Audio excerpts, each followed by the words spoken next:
എല്ലാ വിചാരകേന്ദ്രം പ്രവർത്തകന്മാർക്കും നമസ്കാരം. രണ്ട് പ്രധാനപ്പെട്ട കാര്യങ്ങളാണ് ഇവിടെ നടക്കുന്നത്. ഒന്ന്, സ്വർഗീയ പരമേശ്വരജിയെ കുറിച്ചുള്ള അനുസ്മരണം.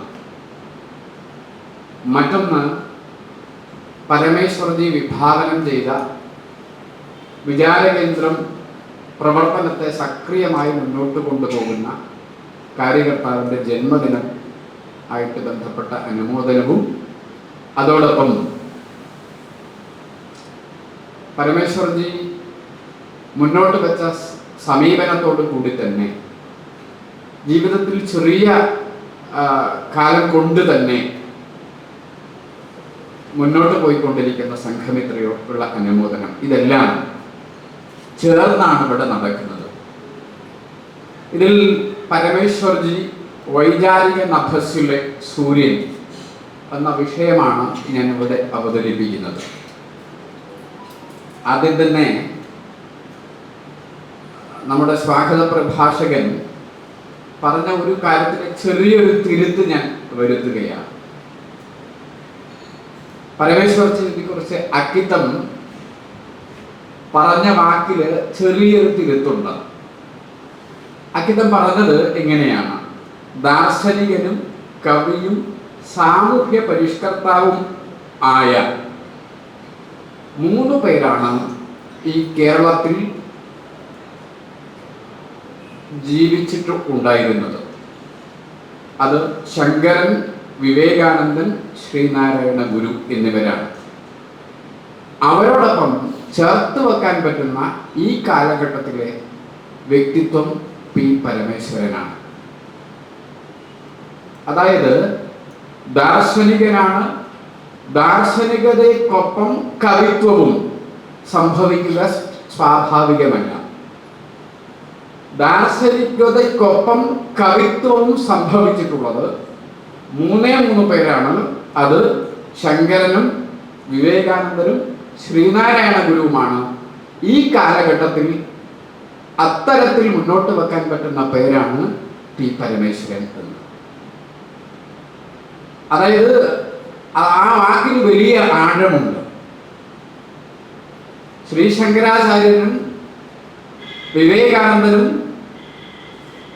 നാരായണ ഗുരുവിനും സമാനമായ ഒരു വ്യക്തിത്വം എന്ന് പറയുന്നതിൽ വലിയ ആഴമുണ്ട്.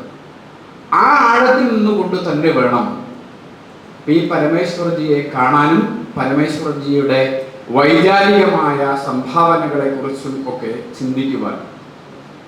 ഈ ഇരിക്കുന്ന എല്ലാ ആൾക്കാർക്കും പരമേശ്വരജിയെ കുറിച്ച് കണ്ടിട്ടുള്ള ആൾക്കാരും മനസ്സിലാക്കിയിട്ടുള്ള ആൾക്കാരും അറിയുന്ന ആൾക്കാരുമാണ്.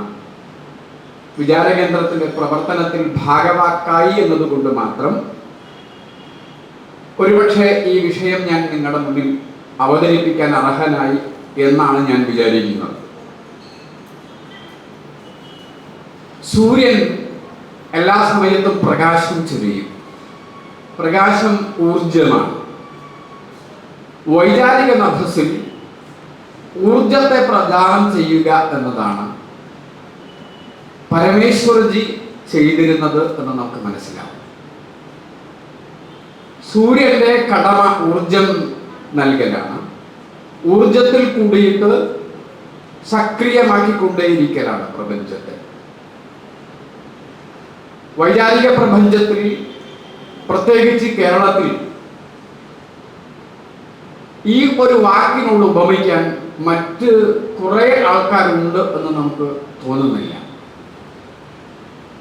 പി പരമേശ്വരജി വൈചാരിക ആകാശത്തിൽ സൂര്യശോഭയോടുകൂടി എന്നും നിറഞ്ഞു നിന്ന, ആ നിറഞ്ഞു നിൽക്കുന്നതിൽ കൂടി നിരവധി വൈചാരിക പ്രതിഭകൾക്ക് ജന്മം നൽകിയ വ്യക്തിത്വമാണ്. സൂര്യപ്രകാശത്തിൽ നിന്ന്, സൂര്യന്റെ ഊർജത്തിൽ നിന്ന് മറ്റ് പലതിനും ഊർജം ലഭിക്കുന്നത് പോലെ പരമേശ്വരജിയുടെ പ്രകാശത്തിൽ നിന്ന്, ഊർജത്തിൽ നിന്ന് അനേകായിരങ്ങൾ ഊർജം കൊണ്ടിട്ടുള്ള വൈചാരിക പ്രതിഭ എന്ന തരത്തിൽ നമുക്ക് എടുത്തു വെച്ച് പറയാൻ നിരവധി ആൾക്കാർ നമ്മുടെ മുന്നിലുണ്ടാകും. അതുകൊണ്ട് തന്നെയാണ് പരമേശ്വർജിയുടെ അനുസ്മരണത്തിന് ഇങ്ങനെ ഒരു പേര്, വൈചാരിക നഭസിലെ സൂര്യൻ എന്ന ഒരു പേര് തെരഞ്ഞെടുക്കാൻ കാരണം. അദ്ദേഹത്തിൻ്റെ വൈചാരിക പ്രവർത്തനം നമുക്കറിയാം. 1927 ജനിച്ച് 40കളിൽ സംഘപ്രവർത്തനത്തിൽ വന്ന് 50കളിൽ പ്രചാരകൻ എന്ന തരത്തിൽ പ്രവർത്തിച്ചു തുടങ്ങി. പിന്നീട് ഇങ്ങോട്ട് കേരളത്തിൻ്റെ ഹൈന്ദവ നവോത്ഥാനത്തിൽ എതിരുകളില്ലാത്ത തരത്തിൽ തെളിഞ്ഞു നിന്ന പ്രതിഭയാണ് അദ്ദേഹമെന്ന് നമുക്കെല്ലാവർക്കും അറിയാം. എന്നാൽ അദ്ദേഹത്തിൻ്റെ വൈചാരിക മേഖലയിലുള്ള പ്രവർത്തനം വിചാരകേന്ദ്രം പ്രവർത്തകർ എന്ന തരത്തിൽ നമുക്ക് കുറച്ചുകൂടി ആ ഒരു കാര്യത്തെ മാത്രം വെച്ചുകൊണ്ട് പഠിക്കുന്നതും സമീപിക്കുന്നതും നല്ലതായിരിക്കും എന്ന് വിചാരിക്കുന്നു. 4 മേഖലകളിൽ നിന്നുകൊണ്ട് അദ്ദേഹം വൈചാരിക പ്രവർത്തനത്തെ എന്നും ഉജ്ജ്വലിപ്പിച്ചുകൊണ്ടിരുന്നു.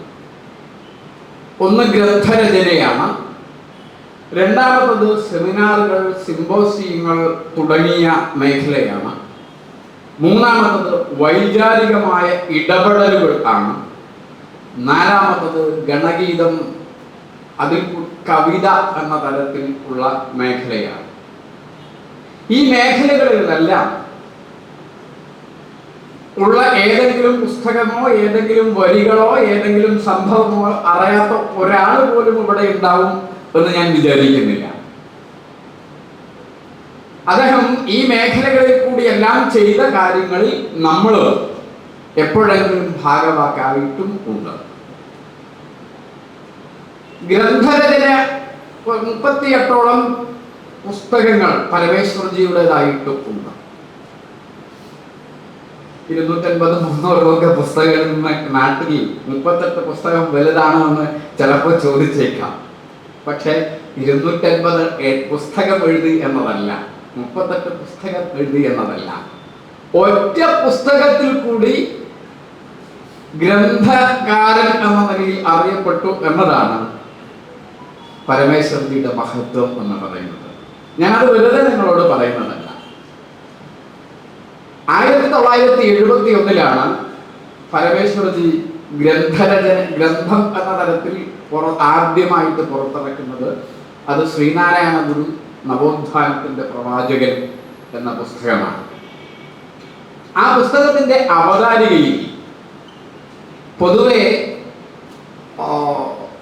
അവതരണമൊക്കെ നടത്തുമ്പോൾ, അല്ല എങ്കിൽ പ്രഭാഷണം നടത്തുമ്പോൾ വാക്കുകൾക്ക് പിശുക്ക് കാണിക്കുന്ന ആളാണ് സുകുമാർ അഴീക്കോട്. സുകുമാർ അഴീക്കോട് ഒരാളെ ഒരു പരിധി കൂടുതൽ പ്രകീർത്തിക്കുക എന്ന് പറഞ്ഞാൽ അത് വലിയ സംഭവമാണ്. എന്നാൽ അങ്ങനെയുള്ള സുകുമാർ അഴീക്കോട് ഈ പുസ്തകത്തെ അവതരിപ്പിച്ചുകൊണ്ട് പറയുന്ന ഭാഗം നമ്മൾ ഒന്ന് വളരെ നന്നായിട്ട് നമ്മൾ പഠിക്കുന്നത് നന്നായിരിക്കും. അദ്ദേഹം പറയുന്നു, തൻ്റെ മറ്റേത് പ്രവർത്തനത്തെക്കാളേറെ ഈ സരസ്വതി പൂജനം കൊണ്ട് ഗ്രന്ഥകർത്താവ് ജാതി മതഭേദമന്യേ എല്ലാ കേരളീയരുടെയും ഹൃദയങ്ങളെ ആർജിച്ചിരിക്കുന്നുവെന്ന് നിസ്സംശയം പറയാം. 1971 എന്ന് പറയുമ്പോൾ വർഷങ്ങൾക്ക് മുന്നെയാണ്. ആ വർഷങ്ങൾക്ക് മുന്നേ ഒരുപക്ഷെ വിചാരകേന്ദ്രമൊന്നും തുടങ്ങിയിട്ടില്ല. വിചാരകേന്ദ്രം തുടങ്ങുന്നതിനും കാലങ്ങൾക്ക് 10 വർഷം മുന്നേ പൊതു സാമൂഹ്യ രംഗത്ത് കേരളത്തിൽ നിറഞ്ഞ് രാഷ്ട്രീയ മേഖലയിലുണ്ടെങ്കിലും വൈചാരിക മേഖലയിൽ പ്രവർത്തിക്കുന്നതിന് മുന്നേ പി പരമേശ്വർജി എന്ന ആ വൈചാരികനെ കുറിച്ച് അഴീക്കോടെന്ന അറിയപ്പെടുന്ന സാഹിത്യകാരൻ, ബുദ്ധിജീവി എഴുതി വച്ചിരിക്കുന്നത് തൻ്റെ മറ്റേതു പ്രവർത്തനത്തെക്കാളേറെ ഈ സരസ്വതി പൂജനം കൊണ്ട് ഗ്രന്ഥകർത്താവ് ജാതി മതഭേദമന്യേ എല്ലാ കേരളീയരുടെയും ഹൃദയങ്ങളെ ആർജിച്ചിരിക്കുന്നു എന്നാണ്. ഇതിനപ്പുറത്തേക്ക് ഒരു വ്യക്തിക്ക് ഒരു വ്യക്തിയെ കുറിച്ച് പറയാൻ പറ്റില്ല. ഒരു സാഹിത്യകാരൻ, ഒരു എഴുത്തുകാരനെ കുറിച്ച് മറ്റൊരു എഴുത്തുകാരൻ പറയാൻ പറ്റുന്നതിൻ്റെ ഏറ്റവും ഉജ്ജ്വലമായ വാക്കുകളിൽ കൂടിയാണ് ഈ ഒരു പുസ്തകം അവതരിപ്പിച്ചുകൊണ്ട് പരമേശ്വർജിയെ കുറിച്ചിട്ട് അഴീക്കോട് മുന്നോട്ട് വെച്ചിട്ടുള്ളത് എന്നത്. പരമേശ്വർജി എന്ന വൈചാരിക പ്രവർത്തകൻ 1971 തന്നെ ഈ കേരള സമൂഹത്തിന് ഏറ്റവും സുപരിചിതനായിരുന്നു എന്ന് കാണിക്കുന്നു. നമ്മൾ ആദ്യം മനസ്സിലാക്കേണ്ടത് മൗലികമാണ് പ്രതിഭ. പ്രതിഭയെ ആർജിച്ചെടുക്കുക എളുപ്പമല്ല. എന്നാൽ ചിലർ ജന്മന പ്രതിഭകളായിരിക്കും. പരമേശ്വർജിയുടേത് ജന്മന പ്രതിഭാത്വം നമുക്ക് കാണാൻ പറ്റുന്ന ഒരു സമീപനമാണ്. ജന്മം കൊണ്ട് തന്നെ പ്രതിഭയെ ആയി മാറി പ്രതിഭയായിട്ടുള്ള ഒരു വ്യക്തിയെ കുറിച്ച് നമ്മൾ ഏതെങ്കിലും ഒരു ചട്ടക്കൂടിൽ നിർത്തി പറഞ്ഞ് പ്രതിഫലിപ്പിക്കുക എളുപ്പമല്ല. എങ്കിലും അത്തരം ആൾക്കാർ സമൂഹത്തിന് ആവശ്യമുള്ള സമയത്ത് വേണ്ട തരത്തിൽ താങ്കളുടെ പ്രവർത്തനത്തെ മുന്നോട്ട് വന്നു. കേരളത്തിന്റെ സാമൂഹ്യ മാറ്റത്തിൽ ഈ നേരത്തെ പറഞ്ഞ ശ്രീശങ്കരനും ശ്രീനാരായണ ഗുരുവും വിവേകാനന്ദനും വരുത്തിയ തലത്തിലുള്ള മാറ്റം തന്നെ പി പരമേശ്വർജിയും നിർവഹിച്ചിരുന്നു എന്ന് അദ്ദേഹത്തെ പഠിക്കുമ്പോൾ കൃത്യമായിട്ട് നമുക്ക് ബോധ്യപ്പെടും. സാമൂഹ്യമായ പ്രശ്നങ്ങൾ, സാമൂഹ്യമായ പലതരം പ്രതിസന്ധികൾ രൂപപ്പെടുമ്പോഴാണ് ഇത്തരം പ്രതിഭകൾ ഇടപെടുക. നമുക്കറിയാം, ശ്രീശങ്കരന്റെ കാലഘട്ടം ഹിന്ദുത്വം എന്ന ആശയത്തിന്, ഹിന്ദുത്വം എന്ന സമീപനത്തിന് പ്രതിസന്ധിയുള്ള കാലഘട്ടമായിരുന്നു. ആ പ്രതിസന്ധിയിൽ നിന്ന് ഹിന്ദുത്വം എന്ന ആശയത്തെ മുന്നേയുള്ള കാലഘട്ടത്തിൽ നിന്നും പരിഷ്കരിച്ചുകൊണ്ട് പുത്തനൂർജമായിട്ട് മുന്നോട്ട് കൊണ്ടുപോകാൻ വേണ്ടി ശങ്കരന്റെ കാലത്ത് കഴിഞ്ഞിട്ടുണ്ടായിരുന്നു. പിന്നീട് സ്വാതന്ത്ര്യ അടിമത്തത്തിന്റെ കാലഘട്ടത്തിൽ നിന്ന് സ്വാമി വിവേകാനന്ദനും ഹിന്ദുത്വത്തെ നവോർജം നൽകിയിട്ട് മുന്നോട്ട് കൊണ്ടുപോകുന്ന ഒരു കാഴ്ച നമുക്ക് കാണാൻ പറ്റും. ഈ കേരളത്തിലും ഹിന്ദുസ് ആൾക്കാർക്കിടയിൽ ഉണ്ടായിരുന്ന പല പ്രതിസന്ധികളെ, അയിത്തം, അനാചാരം, അങ്ങനെ പലതരത്തിൽ നോക്കുമ്പോൾ പലതരത്തിലുള്ള പ്രശ്നങ്ങളെ, അതിൽ നിന്ന് ഈ കേരള നഭസിനെ, കേരളത്തിലെ സാമൂഹ്യ നഭസിനെ ശരിയായ രീതിയിൽ മുന്നോട്ട് കൊണ്ടുപോകുന്ന ശ്രീനാരായണ ഗുരുവിനെ നമുക്ക് കാണാൻ പറ്റും. അത്തരത്തിൽ തന്നെ ഈ കേരളത്തിന്റെ സാമൂഹിക പരിസ്ഥിതി 1950, 60, 70 കാലഘട്ടങ്ങളിൽ കമ്മ്യൂണിസ്റ്റ് ആശയത്തിൻ്റെതായ ആധിക്യം കൊണ്ട് വലിയ ഒരു പ്രതിസന്ധി നേരിടുന്നതായിട്ട് നമുക്ക് കാണാൻ പറ്റും. ആ പ്രതിസന്ധിയിൽ നിന്ന് ഈ കേരളത്തെ രക്ഷിക്കാനുള്ള സാമൂഹ്യ ഇടപെടലിന്റെ ആദ്യത്തെ വൈചാരിക പ്രവർത്തനം ആണ് 1971 അദ്ദേഹം എഴുതിയ ശ്രീനാരായണ ഗുരു നവോത്ഥാനത്തിന്റെ പ്രവാചകൻ എന്ന് പറയുന്ന പുസ്തകം. അദ്ദേഹം ആ പുസ്തകത്തിൽ പറയുന്ന ചില കോട്ടിങ്സുകൾ, ചില കാര്യങ്ങൾ അത് കൃത്യമായിട്ട് നമുക്ക് ബോധ്യപ്പെടും. നമ്മുടെ ഈ ഒരു കേരളത്തിന്റെ നഭസിനെ മാറ്റിയെടുക്കാൻ വേണ്ടി അദ്ദേഹം ഒരു വ്യക്തിയെ അവതരിപ്പിക്കുക എന്നതിനപ്പുറം വ്യക്തി മുന്നോട്ട് വെക്കുന്ന ആശയത്തെ ബോധ്യപ്പെടുത്താൻ വേണ്ടി ഉള്ള എഴുത്താണ് നവോത്ഥാനത്തിന്റെ പ്രവാചകൻ എന്ന പുസ്തകത്തിൽ കൂടി അദ്ദേഹം മുന്നോട്ട് വെക്കുന്നത്. ഒരു വ്യക്തി വ്യക്തിയുടെ ജീവചരിത്രം എഴുതുക എന്നതിനപ്പുറത്തേക്ക് വ്യക്തി മുന്നോട്ട് വെച്ച ആശയത്തെ വേണ്ട തരത്തിൽ സമൂഹത്തിന് കൊടുക്കാൻ പാകത്തിന് മുന്നോട്ട് വെക്കുക എന്നതാണ് ഈ ഒരു പുസ്തകത്തിൽ കൂടി അദ്ദേഹം നിർവചിച്ചിട്ടുള്ളത്. ശ്രീനാരായണ ഗുരു നവോത്ഥാനത്തിന്റെ പ്രവാചകൻ എന്ന പുസ്തകത്തിൽ അദ്ദേഹം പറയുന്ന ഒരു കാര്യമുണ്ട്. ഗുരു സാമൂഹിക പരിവർത്തന പ്രക്രിയയിൽ പുലർത്തിയ പ്രകടമായ വ്യത്യാസം, മറ്റു പല ആൾക്കാരിൽ നിന്നും പ്രകടമായ വ്യത്യാസം, ശ്രീ ശങ്കരൻ, രാമാനുജൻ, ചൈതന്യൻ, കബീർ, ഗുരുനാനാക്ക് തുടങ്ങിയവർക്ക് സമാനമാണ്. പരമേശ്വർജി നാരായണ ഗുരുവിനെ കുറിച്ച് പറയുന്നതാണ്. ഇവരുടെ എല്ലാം സാമൂഹ്യ നവോത്ഥാന പ്രവർത്തനത്തിന് ഒരു സമാനതയുണ്ട്. ശങ്കരൻ, രാമാനുജൻ, ചൈതന്യ ഗുരുദേവൻ, കബീർ, ഗുരുനാനാക്ക് അതൊരു വിപ്ലവത്തിന്റെ സമീപനമായിരുന്നില്ല, അതൊരു സാമൂഹ്യ നവോത്ഥാനത്തിന്റെ സമീപനമായി. കേരളത്തിന്റെ സാമൂഹ്യ മുന്നേറ്റം ചില ആൾക്കാരുണ്ടാക്കിയ വിപ്ലവത്തിന്റെ ഫലമാണ് എന്ന് പറഞ്ഞു വെക്കാൻ ശ്രമിക്കുന്നവർക്ക്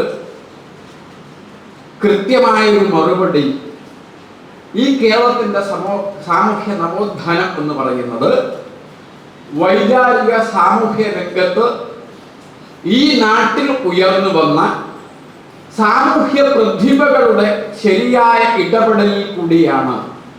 അതിന് നേതൃത്വം വഹിച്ചത് ശ്രീനാരായണ ഗുരുദേവനാണ് എന്ന് പറഞ്ഞു വെക്കുകയാണ് ഈ പുസ്തകത്തിൽ കൂടി ശ്രീനാരായണ ഗുരുവിനെ അവതരിപ്പിച്ചുകൊണ്ട് പി പരമേശ്വർജി. അതിന് ഉദാഹരണമായ ചില നിരവധി കോട്ടിങ്സുകളുണ്ട്. ഒരു കോട്ടിങ്സ് ഞാൻ നിങ്ങളുടെ മുന്നിൽ വെക്കാം. നമ്മുടെ രാജ്യത്ത് മാനുഷിക മൂല്യങ്ങൾക്ക് വേണ്ടിയും സാമൂഹ്യ മാറ്റങ്ങൾക്ക് വേണ്ടിയും നിലകൊള്ളുന്നവർ ശ്രീനാരായണ ഗുരുദേവന്റെ ഉദ്ബോധനങ്ങളിൽ നിന്ന്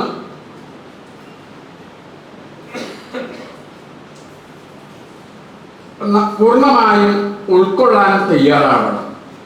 ആത്മീയതയിൽ നിന്നും ധാരാളം കാര്യങ്ങൾ ഗ്രഹിക്കേണ്ടത് ഉണ്ട്. ഭാരതത്തിലെയും വിദേശത്തെയും ഒരു വലിയ വിഭാഗം ഇത്തരം ആശയത്തെ ഉൾക്കൊണ്ട് മുന്നോട്ട് പോകാൻ നമുക്ക് വലിയ വിഭാഗം ജനങ്ങൾക്ക് ഈ ഒരു ആശയം ഉൾക്കൊണ്ട് മുന്നോട്ട് പോകാൻ ഈ ഒരു പുസ്തകം നമ്മെ സഹായിക്കും. സ്വാമി രംഗനാഥാനന്ദ, കേരള വിവേകാനന്ദൻ എന്നറിയപ്പെടുന്ന രംഗനാഥാനന്ദ സ്വാമികൾ ഈ പുസ്തകത്തെ മുന്നിൽ വെച്ചുകൊണ്ട്, ഈ പുസ്തകത്തെ അവതരിപ്പിച്ചുകൊണ്ട്, രണ്ടാമത്തെ തവണ പബ്ലിഷ് ചെയ്യുമ്പോൾ രംഗനാഥാനന്ദ സ്വാമിയാണ് ഈ പുസ്തകം മുന്നോട്ട് വെച്ചിട്ടുള്ളത്, അവതാരിക എഴുതിയിട്ടുള്ളത്. അതിൽ അദ്ദേഹം പറയുന്നത് നമ്മുടെ രാജ്യത്ത് മാനുഷിക മൂല്യങ്ങൾക്ക് വേണ്ടിയും സാമൂഹ്യ മാറ്റങ്ങൾക്ക് വേണ്ടിയും നിലകൊള്ളുന്നവർ ശ്രീനാരായണ ഗുരുദേവന്റെ ഉദ്ബോധനങ്ങളിൽ നിന്ന് ഊർജം ഉൾക്കൊള്ളേണ്ടതുണ്ട്. ആ വ്യക്തിത്വത്തെ ഉജ്ജ്വലമായിട്ട് മുന്നോട്ട് വെച്ചുകൊണ്ട് സ്വദേശത്തെയും വിദേശത്തെയും ആൾക്കാർക്ക് വേണ്ട തരത്തിലുള്ള ഊർജം നൽകുന്ന പുസ്തകമാണ് ശ്രീനാരായണ ഗുരു നവോത്ഥാനത്തിന്റെ പ്രവാചകൻ എന്ന് പറഞ്ഞിരിക്കുന്നത്. ഈ കാര്യം തന്നെയാണ് പുസ്തകത്തിൽ ഉള്ളത്. ഇത്തരത്തിൽ ശ്രീനാരായണ ഗുരു നവോത്ഥാനത്തിന്റെ പ്രവാചകൻ എന്ന പുസ്തകത്തിൽ കൂടി കേരളത്തിലെ 1950, 60, 70 സാമൂഹ്യ മാറ്റത്തെ,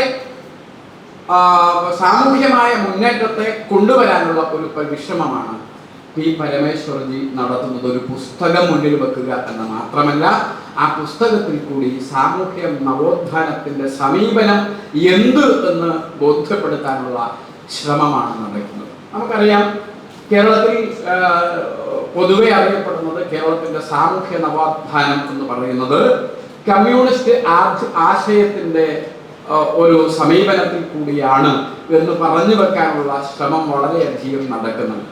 അവിടെ അതല്ല, മറിച്ചിട്ട് ശ്രീനാരായണ ഗുരുവിനെ പോലുള്ള ആൾക്കാർ മുന്നോട്ട് വെച്ച സാമൂഹ്യ ആശയമാണ് കേരളത്തിൻ്റെ സാമൂഹ്യ പുരോഗതിക്ക് കാരണമായത് ആ സാമൂഹ്യ പുരോഗതി രാഷ്ട്രീയമായി തട്ടിയെടുക്കാനുള്ള ശ്രമം നടക്കുന്നതിൽ കൂടിയിട്ട് ആ പുരോഗതിയുടെ വാൾവ് അടഞ്ഞു പോവുകയാണ് ഒരു കാലത്തെങ്കിലും ചെയ്തിരുന്നത്. അതിൽ നിന്ന് തിരിച്ച് ആ വാൾവ് ശരിയാക്കി മുന്നോട്ട് കൊണ്ടുപോകാനുള്ള ശ്രമമാണ് 1971 ശ്രീ പി പരമേശ്വരൻ പരമേശ്വർജി എഴുതിയിട്ടുള്ള നവോത്ഥാനത്തിന്റെ പ്രവാചകൻ എന്ന കൃതിയിൽ കൂടി അദ്ദേഹം ചെയ്യുന്നത് എന്ന് വായിക്കുമ്പോൾ നമുക്ക് മനസ്സിലാവും. ഇതേ കാര്യം തന്നെയാണ് പരമേശ്വർജി വീണ്ടും ഇതേ ആശയത്തിന് വേണ്ടി അദ്ദേഹം വീണ്ടും ഒരു പുസ്തകം എഴുതുന്നുണ്ട്. കുരുക്ഷേത്ര പ്രസിദ്ധീകരിച്ചിട്ടുള്ള നവോത്ഥാന ഭ്രാന്താലയത്തിൽ നിന്ന് തീർത്ഥാലയത്തിലേക്ക് എന്ന ഗ്രന്ഥം നമ്മളെല്ലാം പല ആൾക്കാരും വായിച്ചിട്ടുണ്ടാവും.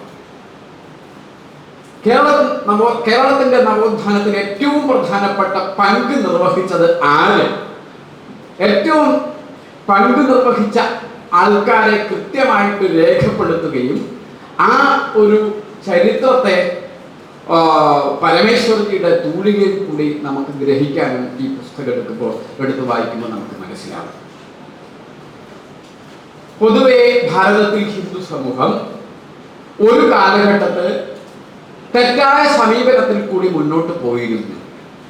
ആ തെറ്റായ സമീപനത്തിൽ കൂടി മുന്നോട്ട് പോയ ഹിന്ദു സമൂഹത്തെ ശരിയായ ദിശയിലേക്ക് നയിക്കുന്നത് ഹിന്ദു നവോത്ഥാന നായകന്മാരാണ്.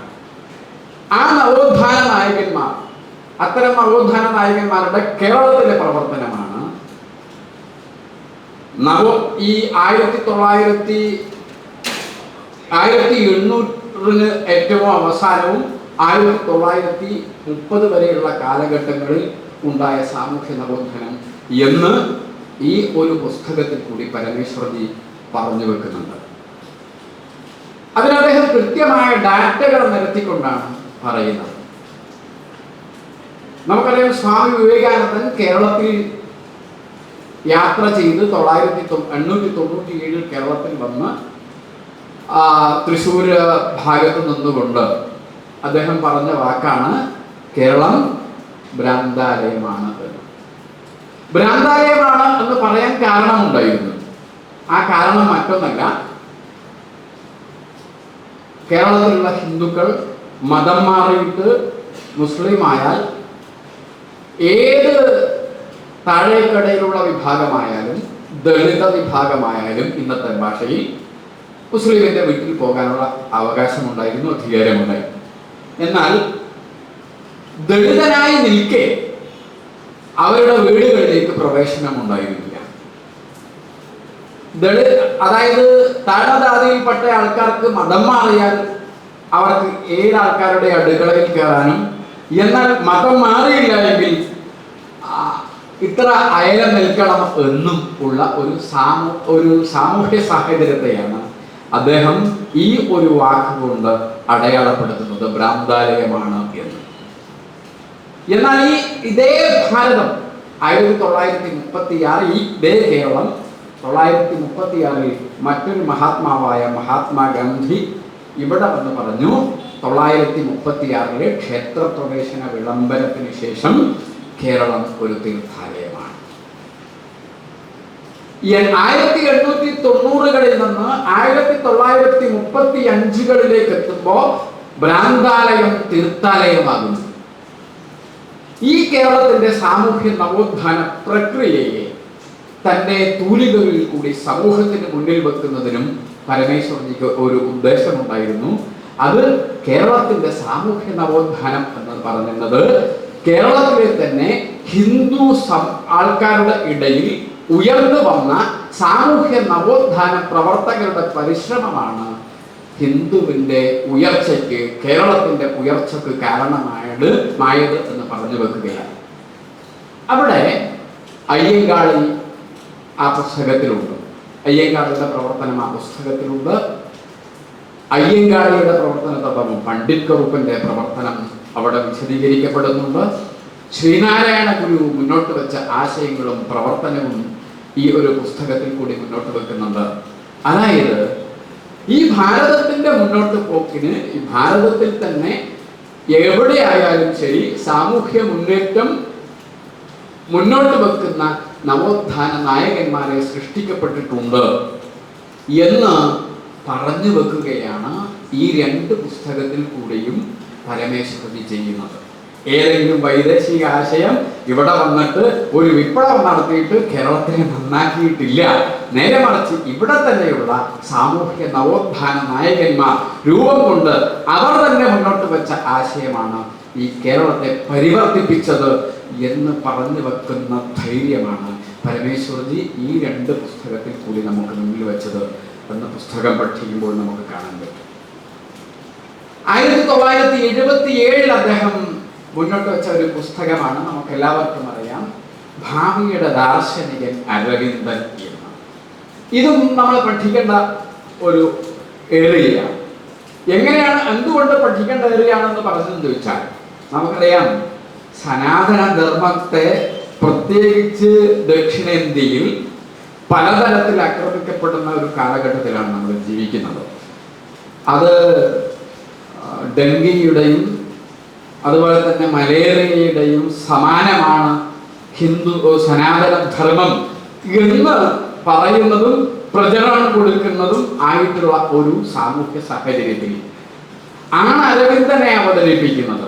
അരവിന്ദനാണ് നമുക്കെല്ലാവർക്കും അറിയാം, സനാതനം തന്നെയാണ് ദേശീയത എന്ന് അക്ഷരം തെറ്റാതെ അക്ഷരം മാറാതെ പറഞ്ഞ് കാലങ്ങൾക്ക് മുന്നിൽ വെച്ച അരവിന്ദ ഘോഷ് ആണ്, അരവിന്ദനാണ്, ഋഷി അരവിന്ദനാണ് ഈ ഭാരതത്തിൻ്റെ ഈ നമ്മുടെ ഭാവിയുടെ ദാർശനികൻ എന്ന് പി പരമേശ്വരജി വെക്കുകയാണ്. നോക്കൂ, നമ്മൾ പരമേശ്വരജിക്ക് കൃത്യമായിട്ട് ധാരണയുണ്ട് ഈ കേരളത്തിന് ഐഡിയോളജിക്കൽ ആയിട്ടുള്ള ഒരു ബിംബം വേണം. ആ ബിംബം ആരാണ്? ആ ബിംബം കേരളത്തിൽ തന്നെയുള്ള ശ്രീനാരായണ ഗുരുവിനെ ബിംബവൽക്കരിച്ചുകൊണ്ട് അദ്ദേഹം ഒരു പുസ്തകം എഴുതി. അതേസമയം കേരളത്തിൻ്റെ സമീപനത്തിന് കൃത്യമായ ബോധ്യം വരുന്ന മറ്റൊരു പേര് അരവിന്ദ ഘോഷിനെ മുന്നോട്ട് വെക്കുകയാണ്. അരവിന്ദ ഘോഷിന്റെ സമീപനത്തെ ആശയ സമീപനങ്ങളോട് 100% യോജിച്ചു നിൽക്കാൻ നമുക്ക് എല്ലാവർക്കും പറ്റും. കാരണമുണ്ട്. അരവിന്ദ ഘോഷ് വെറും ഒരു ട്രഡീഷണൽ ഹിന്ദു സമീപനം എന്ന് പറഞ്ഞുകൊണ്ട് മുന്നോട്ട് വെക്കുന്ന ആശയം, പല ആൾക്കാരും പറഞ്ഞു വെക്കുന്ന ആശയം അതേ തരത്തിൽ പറഞ്ഞു വെച്ചയാളല്ല. നേരെ മറിച്ചിട്ട് ഹിന്ദു ആശയത്തെ, ഹിന്ദുത്വ ആശയത്തെ കാലത്തിനനുസരിച്ച് പരിഷ്കരിച്ചുകൊണ്ട് സമൂഹത്തിന്റെ മുന്നിൽ വെക്കുകയും ഹിന്ദുത്വ ആശയം മുന്നിൽ വെക്കുമ്പോൾ തന്നെ അതിന് വ്യക്തമായിട്ട് മറ്റൊരു തലത്തെ സൃഷ്ടിക്കാൻ ശ്രമിക്കുകയും വിജയിക്കുകയും ചെയ്യുക വ്യക്തിത്വമാണ്, ഒരു വൈചാരികനാണ്. അദ്ദേഹത്തിൻ്റെ ആ ഒരു സമീപനം സംഘത്തിന്റെ സമീപനവുമായിട്ട് പൂർണ്ണമായും ചേർന്ന് നിൽക്കുന്നത് നമുക്ക് പല സ്ഥലത്തും കാണാൻ പറ്റും.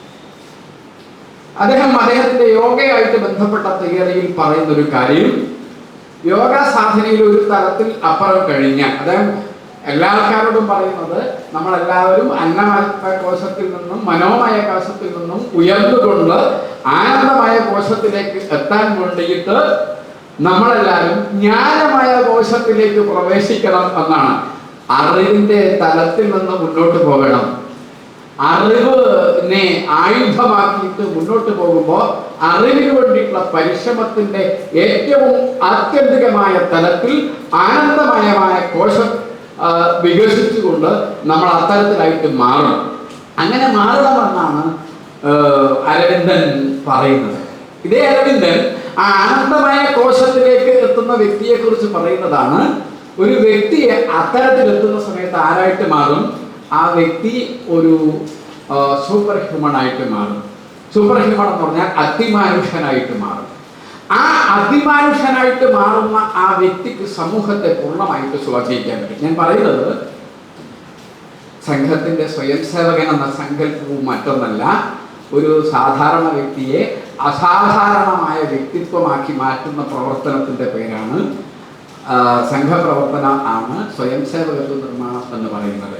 ഇതേ സാധനത്തെ മറ്റൊരു തരത്തിൽ പറയുകയാണ്, സൂപ്പർ ഹ്യൂമാനിറ്റി ആയിട്ട് മാറും, അതിമാനുഷ്യനായിട്ട് മാറും. അത്തരം അതിമാനുഷ്യന്മാരെയൊക്കെ നമ്മളിന്ന് സമൂഹത്തിൽ വേണമെങ്കിൽ ഉദാഹരിക്കാൻ പറ്റുന്ന നരേന്ദ്രജാലങ്ങളൊക്കെ നമ്മൾ ഇപ്പൊ കാണുന്നുണ്ട്.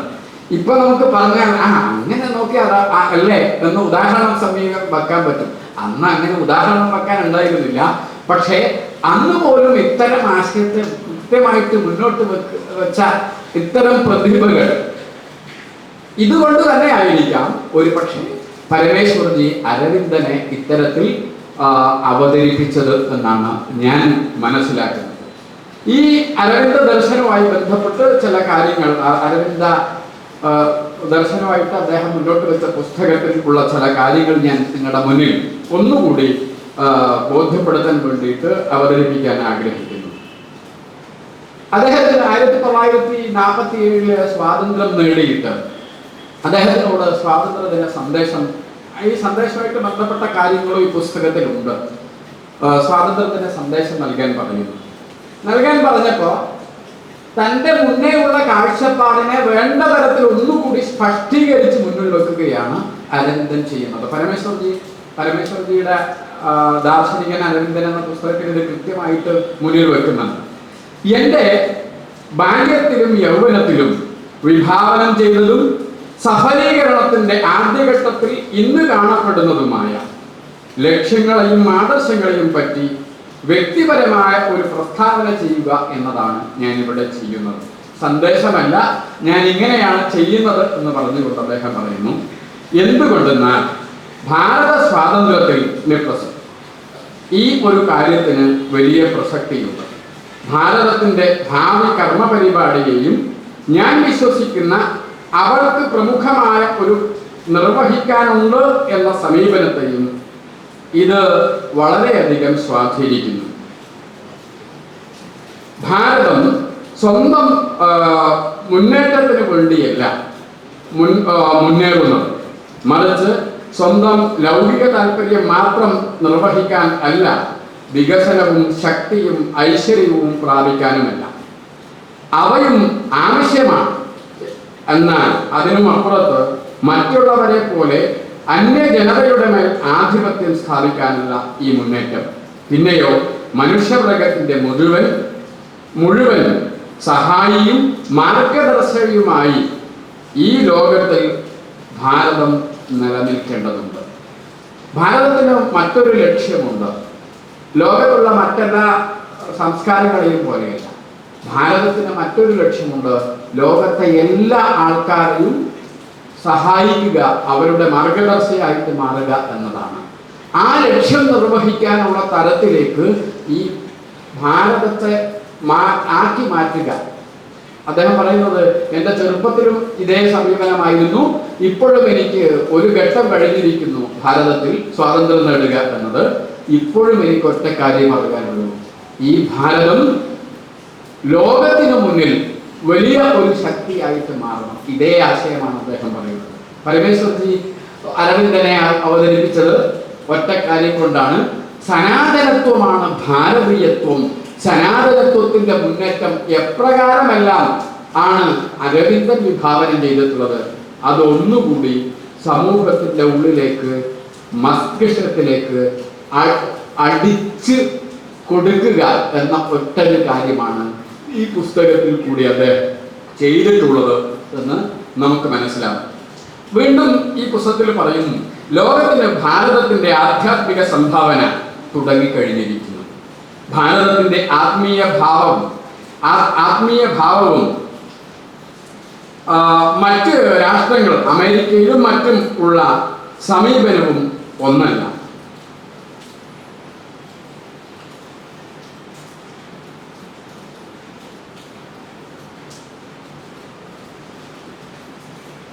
അവളുടെ നേരെ പ്രത്യാശയുടെ തിരിയും അവളുടെ ഉപദേശങ്ങളും മാത്രമല്ല, മാനസികവും ആത്മീയവുമായ സാധനങ്ങളുടെ ആധിക്യവും കൊണ്ടാണ് മുന്നോട്ട്. അത് ശരിയായിട്ട് പറയുന്ന സമയത്ത് ഭാരതം വേണ്ട തരത്തിൽ ഭാരതത്തിന്റെ ആത്മീയ ചൈതന്യത്തെ മുന്നോട്ട് കൊണ്ടുപോകേണ്ടതുണ്ട്. ഇതാണ് ഭാരതത്തിന്റെ എക്കാലത്തെയും സമീപനം എന്ന് അരവിന്ദൻ പറയുന്നത് ആവർത്തിച്ച് പരമേശ്വർജി ഈ പുസ്തകത്തിൽ പറയുന്നു. ബൗദ്ധികമോ സ്ഥൂലമോ ആയ ദൃഷ്ടിയിൽ സ്വാതന്ത്ര്യം എന്ന് പറയുന്നതിൽ കാര്യമില്ല. ഭാരതത്തിന്റെ ജീവിതോദ്ദേശം കേവലം ബൗദ്ധികമല്ല, അത് വളരെ ഉയർന്ന തലത്തിൽ ഉള്ളതാണ്. ഈ നാടിന്റെ, അതായത് ഓരോ തവണയും ആവർത്തിച്ച് ഭാരതത്തിന്റെ ജീവിതം, ഭാരതത്തിന്റെ സമീപനം, ഭാരതത്തിന്റെ മുന്നേറ്റം, അതിനെക്കുറിച്ച് പറയുകയാണ് ഈ പുസ്തകത്തിൽ കൂടി ചെയ്യുന്നത്. വെറും വ്യക്തിയെ അവതരിപ്പിക്കുക എന്നതല്ല പി പരമേശ്വർജി ഭാവിയുടെ ദാർശനികൻ അരവിന്ദൻ എന്നതിൽ കൂടി മുന്നോട്ട് വെക്കുന്നത്. ഭാരതത്തിന്റെ ആദർശത്തെ, അത് ഭാരതത്തിന്റെ ആദർശമായ സനാതനത്വത്തെ ആവിഷ്കരിച്ച വ്യക്തിത്വം എന്ന തരത്തിൽ മുന്നോട്ട് വെക്കുകയാണ് അരവിന്ദനെ ചെയ്യുന്നത്. അത് തന്നെയാണ് പരമേശ്വർജി അത് എന്തിനു വേണ്ടി ചെയ്തു എന്ന് ചോദിച്ചാൽ മറ്റൊന്നുമല്ല, കേരളത്തിന്റെ സമീപനം സനാതന ധർമ്മത്തിന് എതിരായിരുന്നു കുറെ ആൾക്കാർ, അന്നും അതെ ഇന്നും അതെ. അതുകൊണ്ട് തന്നെ വീണ്ടും വീണ്ടും വീണ്ടും ആവർത്തിച്ച് പല പ്രമുഖരുടെ ജീവചരിത്രങ്ങളിൽ കൂടി എല്ലാം അദ്ദേഹം ഈ ഭാരതത്തിന്റെ ആത്മീയതയെ അവതരിപ്പിക്കാനുള്ള ഒരു ശ്രമം നടത്തുകയാണ് അദ്ദേഹം ചെയ്യുന്നത്. 34 പുസ്തകങ്ങളോളമുള്ളതിൽ ഓരോ പുസ്തകവും ഇത്തരത്തിലെടുത്ത് ചർച്ച ചെയ്യപ്പെടാൻ പറ്റുന്നതാണ്. എന്നാൽ ഈ പുസ്തകം അങ്ങനെ ഒരു പുസ്തകം തന്നെ ചർച്ച ചെയ്താൽ നിരവധി ചർച്ച ചെയ്യാനുണ്ട്. അതുകൊണ്ട് അത്തരം ഒരു ചർച്ചയ്ക്ക് പ്രസക്തിയില്ല ഈ വിഷയത്തിൽ. പക്ഷെ ചില കാര്യങ്ങൾ മുന്നോട്ട് വെക്കാൻ വേണ്ടി 1-2 പുസ്തകം ഞാൻ നിങ്ങളുടെ മുന്നിൽ വെച്ചു എന്നുള്ളൂ. ഇതേ തരത്തിൽ അദ്ദേഹം മുന്നോട്ട് വെച്ച മറ്റൊരു പുസ്തകമുണ്ട്. കാലത്തിനനുസരിച്ച്, കാലത്തിന്റെ മാറ്റത്തിനനുസരിച്ച് അദ്ദേഹം സമൂഹത്തിന്റെ മുന്നിൽ വേണ്ടത് മുന്നോട്ട് വെച്ചിട്ടുണ്ട്. 1990കളിൽ നമുക്ക് എല്ലാവർക്കും അറിയാം, പൊതുവെ ലോക സാഹചര്യത്തിൽ കമ്മ്യൂണിസത്തിന് അടി കിട്ടിക്കൊണ്ടിരിക്കുന്നു. ആ സമയത്ത് കമ്മ്യൂണിസം എന്ന ആശയം പരാജയത്തിന്റെ വക്കിലേക്ക് പോകുമ്പോൾ USSR ആയി ബന്ധപ്പെട്ട അട്ടിമറിയും ഒക്കെയായി ബന്ധപ്പെട്ട ഗാസ്ട്രോയിക്ക പെരിസ്റ്റൈക്കയുമായിട്ട് ബന്ധപ്പെട്ട ആ ഗൂഢാലോചനയുമായിട്ട് ബന്ധപ്പെട്ട വിഷയമൊക്കെ നടക്കുമ്പോൾ അദ്ദേഹം മുന്നോട്ട് വെച്ചു മാർക്സ് ആൻഡ് വിവേകാനന്ദനെയും മാർക്സിനെയും മുന്നോട്ട് വെച്ചു. എന്നിട്ട് വിവേകാനന്ദനും മാർക്സും ഒരു ചിന്തകന്മാരെന്ന തരത്തിൽ അവരാരായിരുന്നു. ആ ചിന്തയുടെ സമീപനത്തിൽ എതിരാശയമാണെങ്കിൽ പോലും വ്യക്തിത്വം എന്ന തരത്തിൽ, ഋഷിത്വം എന്ന തരത്തിൽ അംഗീകരിക്കുന്നത് നമുക്ക് പരമേശ്വർജി അദ്ദേഹത്തെ അംഗീകരിച്ചുകൊണ്ട് എഴുതുന്നത് നമുക്ക് കാണാൻ പറ്റും. പക്ഷേ ആശയം എന്ന തരത്തിൽ അതിന്റെ പ്രശ്നങ്ങളെയും പ്രതിസന്ധികളെയും കുറിച്ച് പറയുന്നു. ഇതേപോലെ തന്നെ മാർക്സിൽ നിന്ന് മഹർഷിയിലേക്ക്, അതിനുശേഷം തൊട്ട് മാർക്സിൽ നിന്ന് 2 ആൾക്കാരെ അവതരിപ്പിച്ചു. അതിനുശേഷം മാർക്സിൽ നിന്ന് മഹർഷിയിലേക്കുള്ള ഭാരതത്തിന്റെ പ്രയാണത്തെക്കുറിച്ചും കൃത്യമായിട്ട് മുന്നോട്ട് വെക്കുന്നു. അതായത് ഒരു ദാർശനികൻ എന്ന തരത്തിൽ 70കളിൽ നിന്ന് ഉള്ള വൈചാരികമായ സമീപനം ആദ്യം കേരളത്തിന്റെ സാമൂഹ്യ സാഹചര്യത്തിൽ നാരായണ ഗുരുവിൽ കൂടി ഈ കേരളത്തിൽ നവോത്ഥാനം, ആ നായകൻ എങ്ങനെയാണ്, നവോത്ഥാനം എങ്ങനെയാണ് വരുത്തുക എന്ന് വെച്ചു. പിന്നീട് ഭാവിയുടെ ദർശനം എന്ന തരത്തിൽ അരവിന്ദനെ വെച്ചു. പിന്നീട് ഈ കേരളത്തിൽ ആധിപത്യ മനോഭാവത്തോടു കൂടി മുന്നോട്ട് പോകുന്ന ആശയം എന്ന തരത്തിൽ അത് കമ്മ്യൂണിസത്തിന്റെ പ്രശ്നങ്ങളെക്കുറിച്ചും മാർക്സിസത്തെക്കുറിച്ചും കമ്മ്യൂണിസത്തിന്റെ പ്രശ്നങ്ങളെക്കുറിച്ചും വെക്കാൻ വേണ്ടി മാർക്സും വിവേകാനന്ദനും അതോടൊപ്പം മാർക്സിൽ നിന്ന് മഹർഷിയിലേക്കുള്ള എന്ന പുസ്തകവും നമ്മുടെ മുന്നിൽ വെച്ചു. അതായത് ഒരു വൈചാരികമായ പ്രവർത്തനത്തിൽ ഒരു നിരന്തരതക്കപ്പുറം ഒരു മുന്നോട്ട് പോക്ക് നമുക്ക് കാണാം.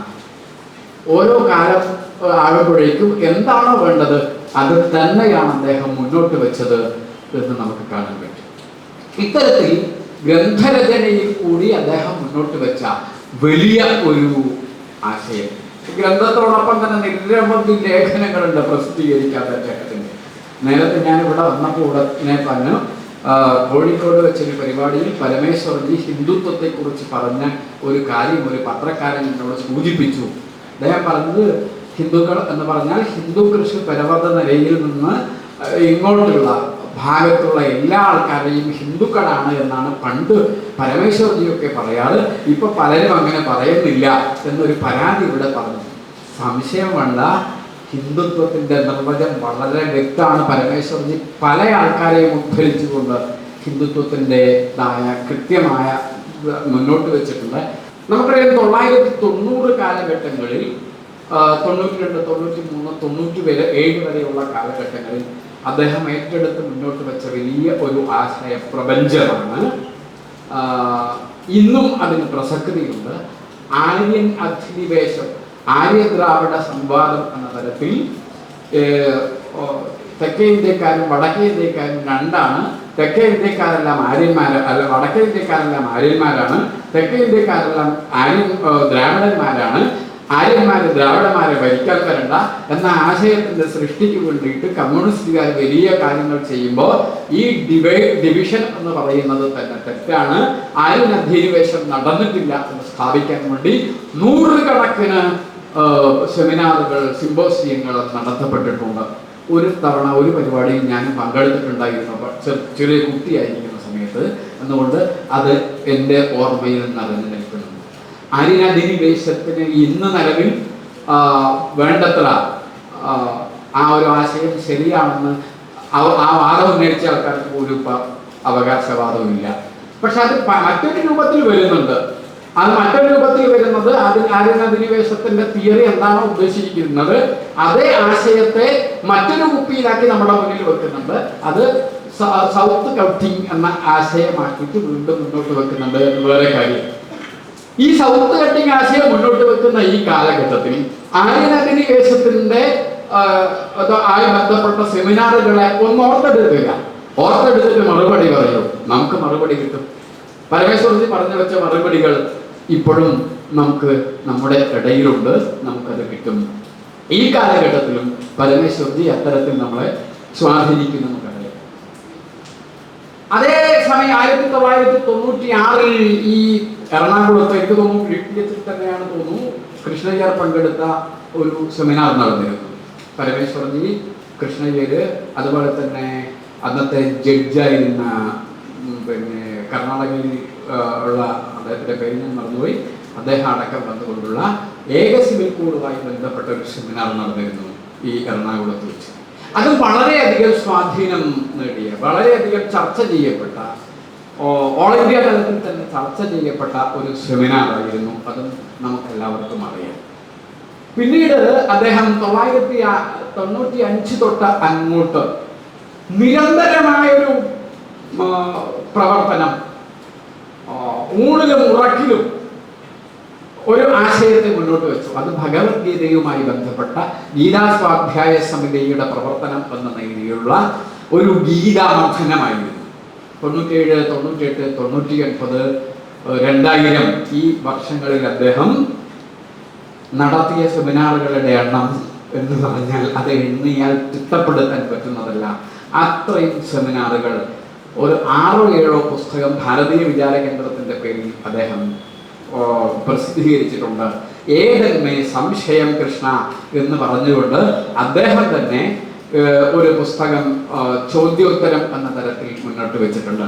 എന്തെങ്കിലും സംശയം ഉണ്ടെങ്കിൽ എന്നുള്ള തരത്തിൽ ഗീതയുമായിട്ട് ബന്ധപ്പെട്ട് മുന്നോട്ട് വെച്ചിട്ടുണ്ട്. ഇതെല്ലാം ഇന്ന് കേരളത്തിൽ കാണുന്ന സാമൂഹ്യ മാറ്റമുണ്ട്.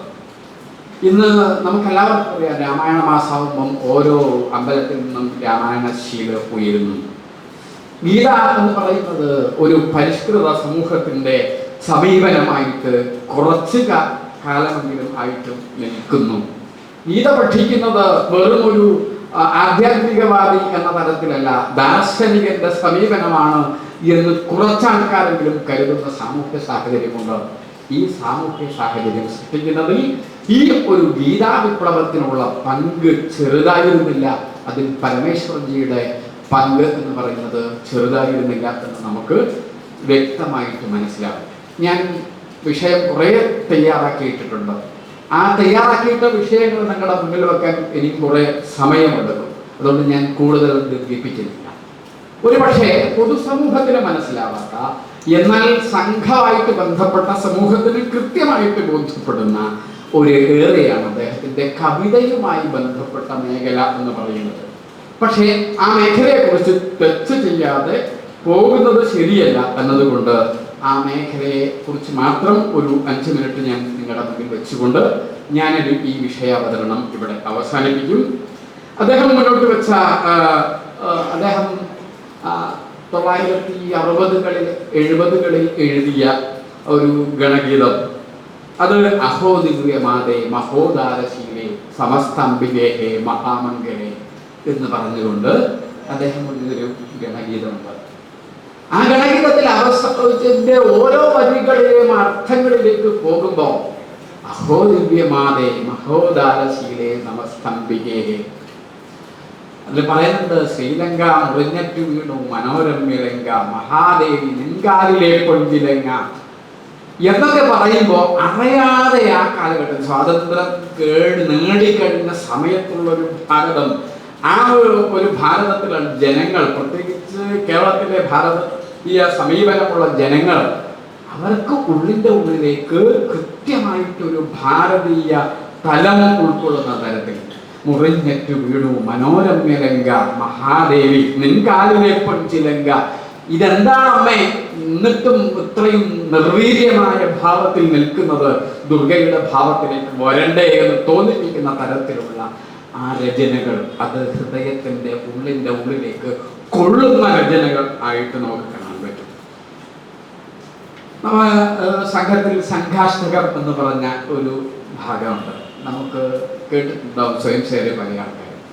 ഈ സംഘാഷ്ടകവും ശരിക്കും പരമേശ്വരജിയുടെ ഒരു രചനയാണ്. വൈചാരികമായ ഒരു പ്രവർത്തകനെ ഒരു ആദർശത്തിൽ എങ്ങനെ പിടിച്ചു നിൽക്കണം, ആ പിടിച്ചു നിർത്താൻ വേണ്ടിയിട്ട് എന്തൊക്കെയാണോ ആവശ്യമുള്ളത് അതെല്ലാം ഒരു 8 ശ്ലോകങ്ങൾക്ക് കാണാൻ വേണ്ടിയിട്ട് 8 ശ്ലോകങ്ങളിൽ കൂടി നമുക്ക് കിട്ടും. അതിൽ പറയുന്ന ഓരോ ഭാഗവും നീലാദ്രിവീജി പരിഷേവിത പുണ്യഭൂമി ശൈലാദിരാജ പരിശോഭിത ദേവഭൂമി, ഈ ഹിന്ദുഭൂമി ബുധത്രയ പൂജ്യയായി തീരാഞ്ജലിക്ക പരിപാവന സംഘമന്ത്രം എന്ന് തുടങ്ങി എതിരാളികള് ഏതൊക്കെ തരത്തിൽ എതിരാളികൾ ഉപദ്രവിക്കും, ഏതൊക്കെ തരത്തിൽ അനുകൂലികൾ പൂജിക്കും, ഇതെല്ലാം ഉണ്ടാവും. പൂവിറ്റു വാഴ്ത്തി അനുകൂലികളാദരിക്കാം, ശൂലത്തിലേറ്റി എതിരാളികൾ നിഗ്രഹിക്കാം, ഖേദം പ്രമോദമിവ വേണ്ട നിതാന്ത ശാന്ത ഭാവം ജനിക്കാം. എപ്പോഴും ശാന്തമായ ഭാവത്തിൽ കൂടി എതിരാളികൾ ആക്രമിച്ചാലും അനുകൂലികൾ അംഗീകരിച്ചാലും ഒന്നും അസ്വസ്ഥ ഭാവമില്ലാത്ത സ്വസ്ഥമായ ഭാവത്തോടു കൂടി. നേരത്തെ മുരളി ചേട്ടൻ ഇവിടെ ഫസ്റ്റ് തന്നെ പറഞ്ഞേ, എന്താണോ സ്ഥിതപ്രജ്ഞന്റെ ലക്ഷണം, ആ സ്ഥിതപ്രജ്ഞന്റെ ലക്ഷണം അദ്ദേഹത്തിനുണ്ട് എന്ന് മാത്രമല്ല, അദ്ദേഹം ഓരോ സ്വയം സേവകരെയും ഈ സ്ഥിതപ്രജ്ഞത്വം ഉണ്ടാകണം, അതിനു വേണ്ടിയിട്ട് അദ്ദേഹം എഴുതിയിട്ടുള്ള സംഘാഷ്ടകം, അത് ഒരു പക്ഷേ വൈചാരിക നഭസിൽ വേണ്ടത്ര ചർച്ച ചെയ്തിട്ടുണ്ടാവില്ല. ഒരു ഈ സംഘത്തിൽ സ്വയം സേവകരെന്ന ഇത്തരത്തിൽ ചിന്തിക്കുന്ന ആൾക്കാർ അതിനെക്കുറിച്ചൊക്കെ ഒന്നുകൂടി വിലയിരുത്തുകയും അതിനെക്കുറിച്ച് എഴുതാനും ഒക്കെ തയ്യാറാകുമ്പോൾ അതിൻ്റെ റേഞ്ച് ഒന്നുകൂടി മുന്നോട്ട് വരും എന്ന് നമുക്ക് മനസ്സിലാക്കാൻ വേണ്ടിയിട്ട് പറ്റും. പരമപവിത്ര പദാമി മണ്ണിൽ ഞാൻ പറയേണ്ട എല്ലാവരുടെയും ചുണ്ടുകൾ ഉള്ള സാധനമാണ് അദ്ദേഹം. എനിക്ക് തോന്നുന്നു ഏറ്റവും പ്രസിദ്ധമായിട്ടുള്ള ഒരു ലാസ്റ്റ് എഴുതിയ ഗണഗീതം അകലെയല്ല പൊന്നുഷസിൻ സുഖതമാം പ്രത്യാഗത, ഇരുൾ നിറച്ചൊരു സൂര്യതേജ സുളി പരത്തും സുഖദിനം, അമൃതകലശം പേറിയെത്തും ദേവതാഗണ സംഗമം. എന്തൊരു ആശയപരമായ ഗാംഭീര്യം, എന്തൊരു ദാർശനികത്വം. കൂടുതൽ കാലം അകലെയല്ല ഈ ഭാരതത്തിന്റെ പൊന്നുഷസ് എന്ന് കൃത്യമായിട്ട് പറഞ്ഞു വെക്കുന്നു.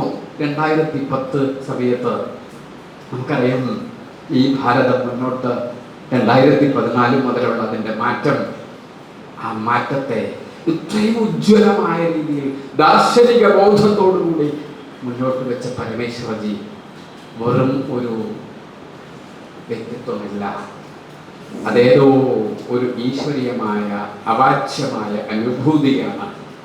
അത് ഒരു സൂര്യശോഭ തന്നെയാണ്. ആ സൂര്യശോഭ